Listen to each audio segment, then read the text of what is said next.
Hi, I'm KK.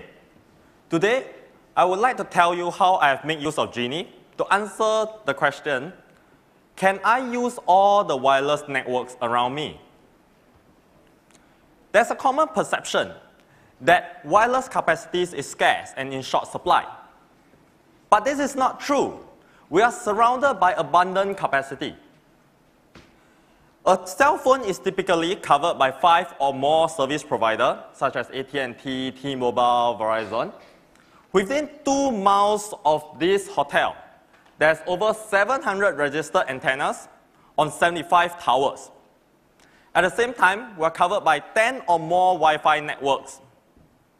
Yet, most of this network, if not all, is off limits to us. This is due to reasons like WPA password, long-term contracts, and so on. My research is aimed at changing this, to allow users to use all the wireless networks around them. To explore the different techniques and strategies possible, I built a platform to test out the various ideas. Sure, I can build this in a lab. But how can I demonstrate this at scale? How can I convince others that we can actually deploy this in a realistic setting? For that, I make use of Genie. I took a slice in Genie, put my experiment on it, and run my experiment on a network that also carries production traffic. Let me take you to the site of the experiment today. There we have California. You will see the Bay. That's the Bay Area.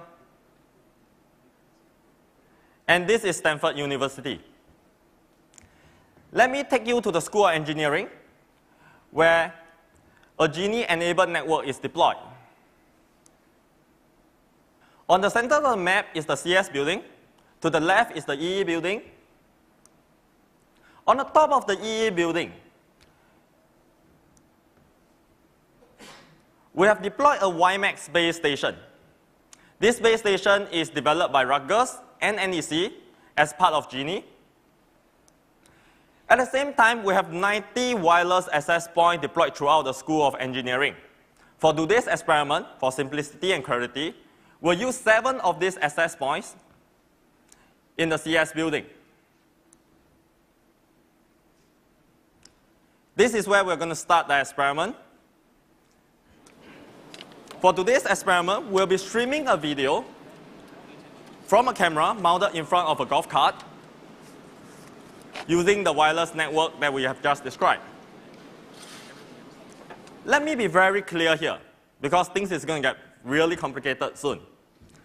We're going to drive around the CS building on the golf cart, on the outside of the CS building on the golf cart. On the first round, we'll stream the video only using Wi-Fi networks, probably the same that you have in your network today.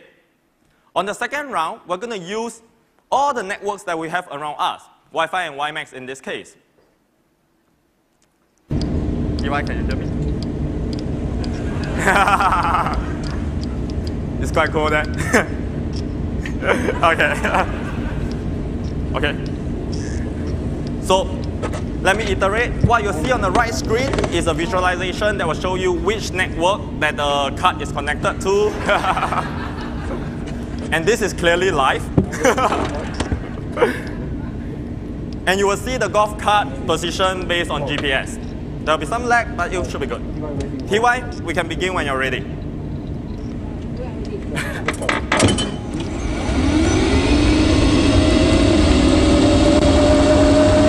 might want to turn down the engine a little.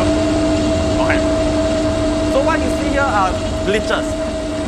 These glitches happens because as a Wi-Fi, as the cart moves on, it hands over from one Wi-Fi access point to another.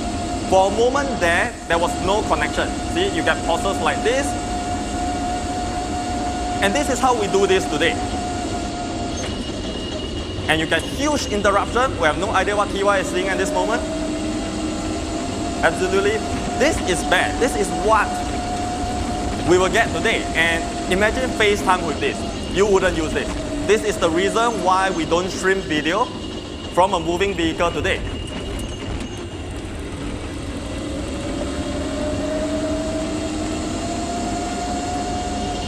Here we have another interruption. And that's not big. And that's just recovered.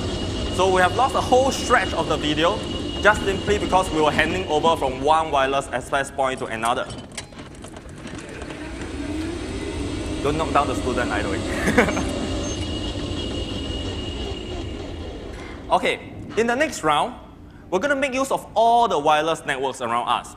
The WiMAX base station, the Wi-Fi, and we're going to use them simultaneously at the same time. And TY, if you're ready, we can go. This might not be perfect, but you will see a significant improvement. Hopefully, we'll see. Let's go.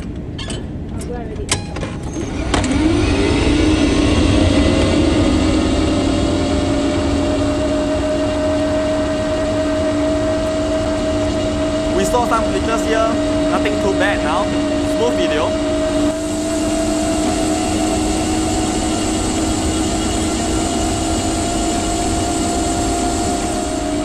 And you realize we are using 3 connections. If you look at the right screen, 2 Wi-Fi and 1 WiMAX. We are streaming the videos simultaneously upon 3 networks. And here we are streaming the video continuously and seamlessly. You might notice some glitch here, but that's because of the low bit rate that we're streaming, right? We are streaming across the continent after all. Can't really pump it up. Here we have seen an entire stretch that you did not see just now. Beautifully, and the FedEx truck has moved on, apparently, too. And as you see, this was smooth video. Exactly what we want as end user. We don't really care which network we use, we want this quality. This is what we want. This is technology that works. PY, thanks. That was great.